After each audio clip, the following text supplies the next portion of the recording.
Hola, mi nombre es Patricia Azpeleta Gil, trabajo de enfermera en consultas externas en el Hospital de Palencia y el trabajo al que voy a exponer ahora se llama síndrome de muerte súbita del lactante.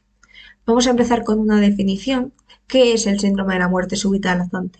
Pues es el fallecimiento inesperado de un niño que suele ser menor de 1 año de edad, en el que tras la realización de la autopsia no se sabe realmente el fallecimiento del niño.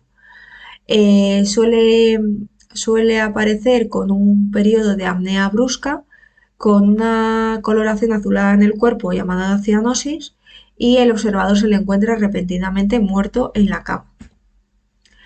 La incidencia de este síndrome de la muerte súbita del lactante. Pues es la principal causa de mortalidad postnatal en los países desarrollados. Se corresponde más o menos con un 40-50% de su mortalidad. Es un problema de gran relevancia y hace que preocupe tanto al personal sanitario como a las familias. Vale, vamos a ver los factores epidemiológicos. Suelen ser tres. Este síndrome afecta sobre todo a los primeros 6 meses de vida, con mayor relevancia en los 2-3 meses de edad. Afecta más a niños que a niñas, con una relación 2:1. Si por dos varones uno va a ser mujer. Eh, También afecta mucho en los meses fríos y húmedos del invierno, más que en los cálidos y secos. Bueno, vamos a hablar de tres factores de riesgo que hace que el síndrome de muerte súbita lactante aumente si tiene estos factores de riesgo.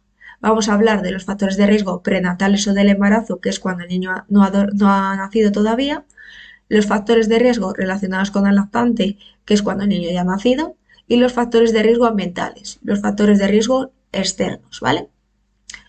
En los factores de riesgo prenatales o del embarazo. Bueno, los controles prenatales, empezamos. Pues cuando una mujer no lleva bien su embarazo, no va a los controles y el primer control que hace es a partir de los 3 meses, hace que esto aumente mucho el síndrome de la muerte súbita lactante. También la edad materna.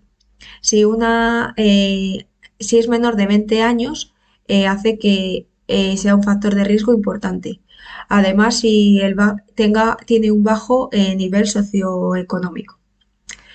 La exposición al tabaco, alcohol y drogas, si la mujer fuma o bebe alcohol o otras drogas, esto tiene muchas más papeletas para sufrir el síndrome de la muerte súbita del lactante su bebé. Si ha tenido complicaciones durante el parto, como placenta previa, desprendimiento de placenta, anemia, pues el síndrome de la muerte súbita del lactante aumenta mucho más. Vamos a hablar de los factores de riesgo relacionados con el lactante.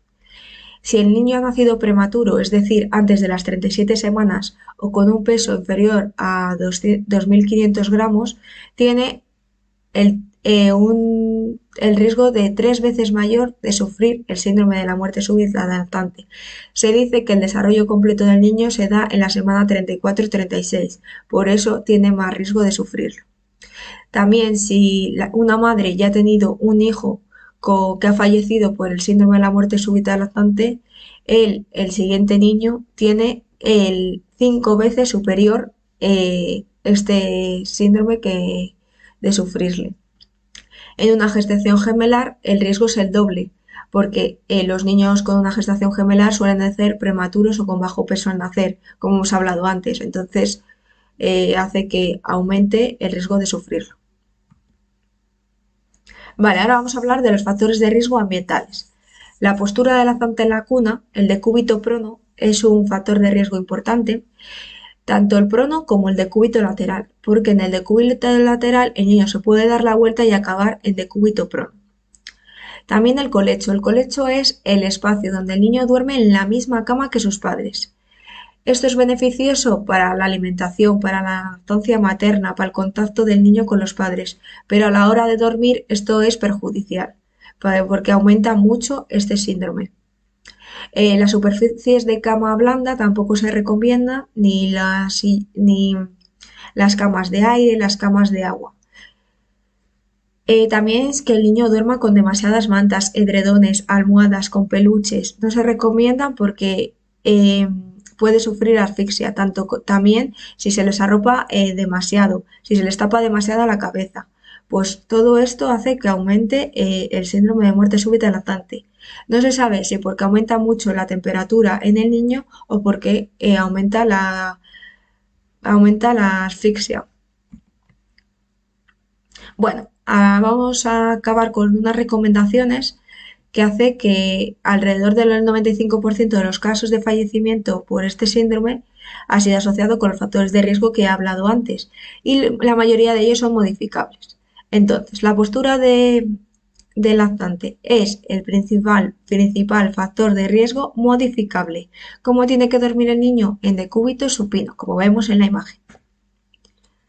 Vale, las superficies para dormir, hemos dicho que las blandas no, entonces necesitamos superficies duras, firmes, que no sean lo que hemos hablado, sofás, ni sillones, ni que duerman en camas de agua ni de aire.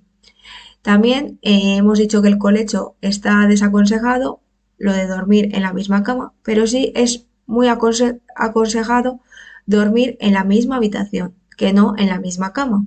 Como vemos en la imagen, dormir al lado de los padres pero en diferente cama. Esto es muy beneficioso. Si por ejemplo el niño no necesita la lactancia materna, pues se le puede dar en la cama de los padres, pero una vez que se duerma, devolverle a la cama suya. Vale, no es aconsejable dormir de forma habitual a un bebé en portabebés, columpios, cochecitos. Es mejor dormirles en su propia cama. Se deben evitar las almohadas, los peluches, las mantas, abrigarles demasiado por el riesgo de asfixia. La habitación tiene que tener una temperatura adecuada, se dice que entre unos 20 y 22 grados. La lactancia materna se ha demostrado que tiene un efecto protector. Se debe aconsejar darlo sobre todo en los primeros 6 meses de vida. Eh,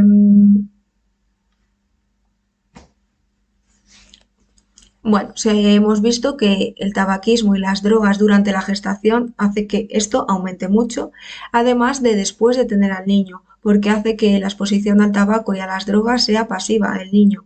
Entonces también es perjudicial. El uso de chupetes se ha visto que disminuye el riesgo, es un factor protector, pero el chupete es muy importante darle antes de que el niño se duerma. No obligarle, si el niño no le quiere, no hace falta obligarles, pues se duerme sin chupete. Y tampoco hay que metérsele a presión cuando el niño ya se ha dormido. Primero dársele cuando antes de dormir y si no, pues le dejamos sin chupete. También es muy importante que la lactancia materna ya sea establecida. Si la lactancia materna todavía no se ha establecido, es mejor no utilizar el chupete. Y luego, como es importante que haya campañas sanitarias con una educación para la salud, para las familias, para todas las dudas que les surjan o para que tengan un apoyo. Y para finalizar, una conclusión. Bueno, hemos hablado que el síndrome de la muerte súbita lactante es una de las principales causas de mortalidad postnatal en los países desarrollados en la actualidad. Hemos visto que con 4 cosas, lo más importante, eh, eh, con cuatro, con 4 recomendaciones, el riesgo disminuye muchísimo. La primera y más importante es que el niño duerma en posición supina. También el efecto protector de la lactancia materna, del chupete y que el lactante duerma con sus padres pero en diferente cama, en la misma habitación pero en diferente cama. Se me ha olvidado decir los que os voy a decir ahora, que es importante el síndrome de la muerte súbita del lactante en el primer año de vida, que seguir estas recomendaciones en el primer año de vida. Lo que pasa luego disminuye menos el riesgo, pero todavía se mantiene, ¿vale? Y para acabar, voy a hablar que hay que hacer prevención primaria, sobre todo en las consultas de enfermería pediátrica, ayudando a los padres y a los cuidadores del niño con todas las recomendaciones que hemos hablado, cuáles son los factores de riesgo para evitar en gran medida este síndrome. Y por último, esta foto donde, como conclusión, todo lo que he hablado, que el niño debe dormir boca arriba, que tiene que dormir en su cuna, no tiene que estar muy abrigado, no tiene que fumar nadie alrededor, que el colchón sea firme, bueno, y todo eso. Muchas gracias por su atención y espero que os haya gustado.